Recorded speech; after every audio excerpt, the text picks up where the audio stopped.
আছিল পৰি পিতাই আছিল পৰা খাল চাবোনে গা ধুৱালে জানো হলো ফপয়া মপয়া হলো ফপয়া মপয়া তাতে তুমি বুঝুন না অসমীয়া সংগীত জগতত আপুনি নতুন ধাৰা সৃষ্টি কৰি ৰেপ মিউজিক আনিলে কেনেধৰণে আপুনি চিন্তা কৰিলে যে অসমীয়া সংগীতত ৰেপ মিউজিক সংযোজন কৰিব পাৰি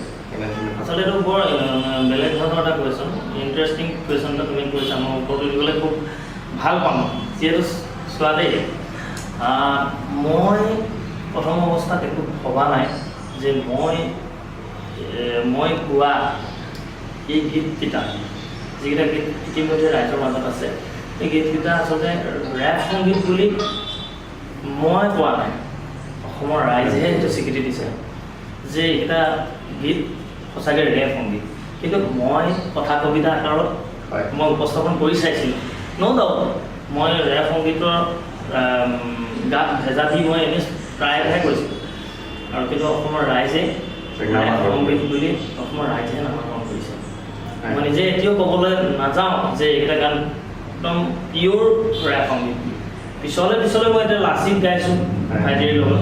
লাচিত গানটো অকণমান ৰেপ বুলি ক'ব পৰা যায় কি কাৰণে যায় সেইটো এটা ৰেপ সংগীতো এটা প্ৰটেষ্ট মিউজিক হয় লাচিত গানটো এই মানে প্ৰটেষ্টটো ওলাই কৰিছে প্ৰটেষ্ট মানে মিউজিকটো ওলাই কৰিছে তো সেই তেনেকুৱা কথা হ'লে মই আগত ভবা নাই যে মই এনেকুৱা মই এবাৰ 15 বছৰ গান লিখিছোঁ 15 বছৰত মই অকল এক্সপেৰিমেণ্ট চলাই আছোঁ এইবাৰ মই এনেকুৱা ধৰণৰ এটা গান বনাই চাওঁ ফ্লপে হওক বা যিয়ে হওক এনেকৈ ভাবিয়ে বনাইছোঁ কিন্তু ৰাইজে কোনোবাখিনিত চাগে ৰাইজৰ মন পচন্দৰ হ'ল গীতটো আদৰি ল'লে ডিস্কো মন্ত্ৰী আৰু সেই তেনেকুৱা কথা কাহিনী আপোনাৰ জীৱনৰ দুটা এটা ভাল লগা আৰু এটা বেয়া লগা অভিজ্ঞতাৰ বিষয়ে যদি আমাক কয় বেয়া লগা অভিজ্ঞতা মঞ্চ প্ৰগ্ৰাম কৰিবলৈ যাওঁতে যিকোনো আপোনাৰ জীৱনৰ মনত থকা আপোনাৰ মঞ্চখনৰ কথা ক'ব খোজোঁ এতিয়া নাম নকওঁ এটুকুৰা জেগাত মই অনুষ্ঠান কৰিবলৈ গৈছিলোঁ অনুষ্ঠানখনলৈ যিজনে মোক মাতি নিছিলে যোনজন আয়োজকে মাতি নিছিলে আয়োজক তালৈ গৈছোঁ মই মানে এনেকুৱা হ'ল মই নিজে ছিংগাৰজনকে যাবলৈ নিদিয়ে মই হেৰিখনলৈ দেই মঞ্চলৈ যাবলৈ দিয়ে বহুত কষ্ট কৰি মেলি গৈ পানি মঞ্চখন মই পালোঁ ঠিক আছে মঞ্চখন পালোঁ ৰাইজৰ লগত গান গালোঁ তাৰপৰা ৰাতিপুৱালৈকে মই গান গাইছোঁ আৰু মানে সেইখন অনুষ্ঠানৰ দৰ্শকবিলাক ইমানেই অভদ্ৰ ৰাতিপুৱা মই গীত সামৰি মই এবাৰ অলৰেডি গান সামৰিলোঁ কিন্তু আকৌ ৰাইজে মোক দম দি একেবাৰে ৰাতিপুৱা 4 ঘণ্টা মই অনুষ্ঠান কৰাৰ পিছত আকৌ দম দি গান আকৌ মঞ্চত তুলিলে কিন্তু মঞ্চত তোলাৰ পিছত লাষ্টত তাৰে কমিটি বেলেগ কেইজনমান ব্যক্তি আছিলে যিসকলে গম পালে যে ইতিমধ্যে ইমান টাইম তুমি গান গোৱাৰ পিছত আকৌ গান গাব নালাগে পিছত বুজা পৰা হয় গান গোৱালে মই আহিলোঁ কিন্তু সেই অভিজ্ঞতাটো মই এতিয়াও তিতা লাগে আৰু ভাল লগা তেনেধৰণৰ ভাল লগা আচলতে এটা গীত যেতিয়া 17 বাৰলৈকে গোৱা হয়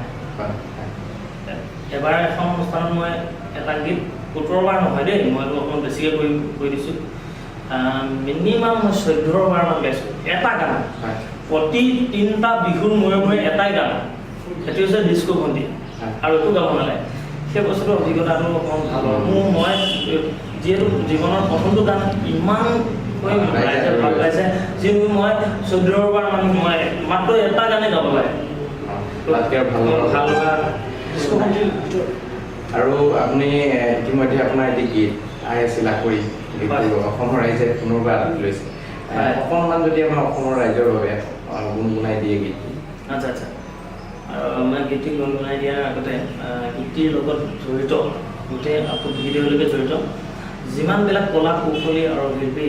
আৰু যোনে মোক সহায় কৰিলে একেষাৰ কথাই মই আটাইলৈকে মোৰ ফালৰ পৰা মালিক শুভেচ্ছা জ্ঞাপন কৰিছোঁ গীতটি গাই দিছোঁ অকণমান